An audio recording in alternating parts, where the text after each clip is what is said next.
may buntag, so sayo pa jud kayo no, di pa kita dugay ni mata. So kay nakitaan man nato, ready for harvest na gid ang atong mga cucumbers.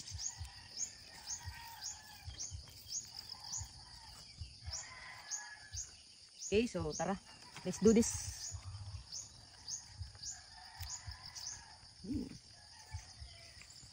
Okay, so another one.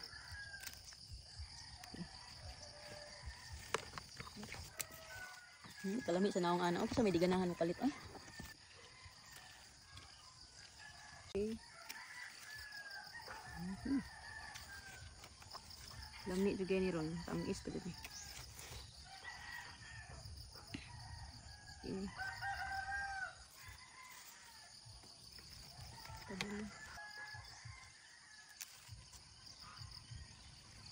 Kabiri. Loh, dako na kabiri.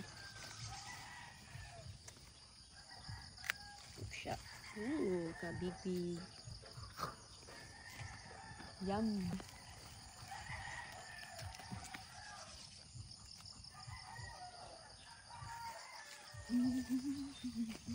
Ada pa?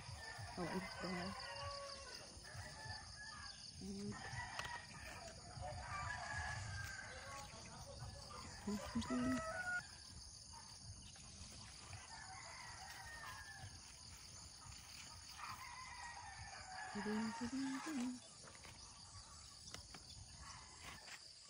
Okay, so kani siya nga cucumber.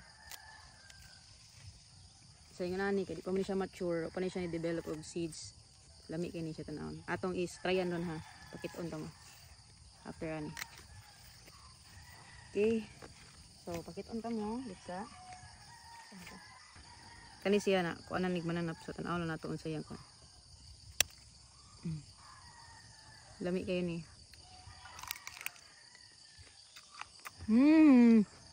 Manis eh.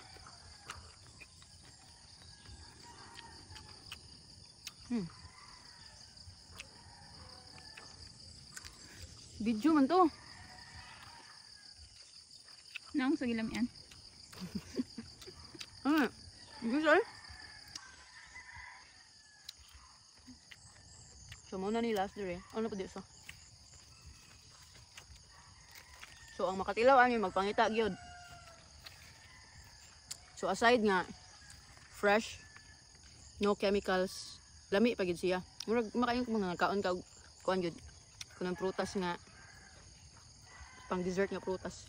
Kaya tamis siya. So ko nag-expect nga ani siya glasa gyud. Although nakatry ko last time pero mas lami ni siya nga kanang murag straight kaon gyud gikan sa harvest. Very tamis. Dili tamis nga lang, tamis yung kayo ha. Pero tamisun siya jud. Compare mo sa kan sa merkado ba. Malipay lang ko. Mga to. So, coming soon na among subscription about sa among mga vegetables. So, stay tuned sa mga updates. So, thank you for watching. So, follow Novus Farmstead for more information. So, sa ganahan mo palit sa among cucumber karon. Karon is Thursday, April 24. So, magdako sa CCC. Okay, so, nami mga about 2 to 3 kilos. So, kung ganahan mo, palit, PM lang. So, that's it for today. Thank you for watching. Bye!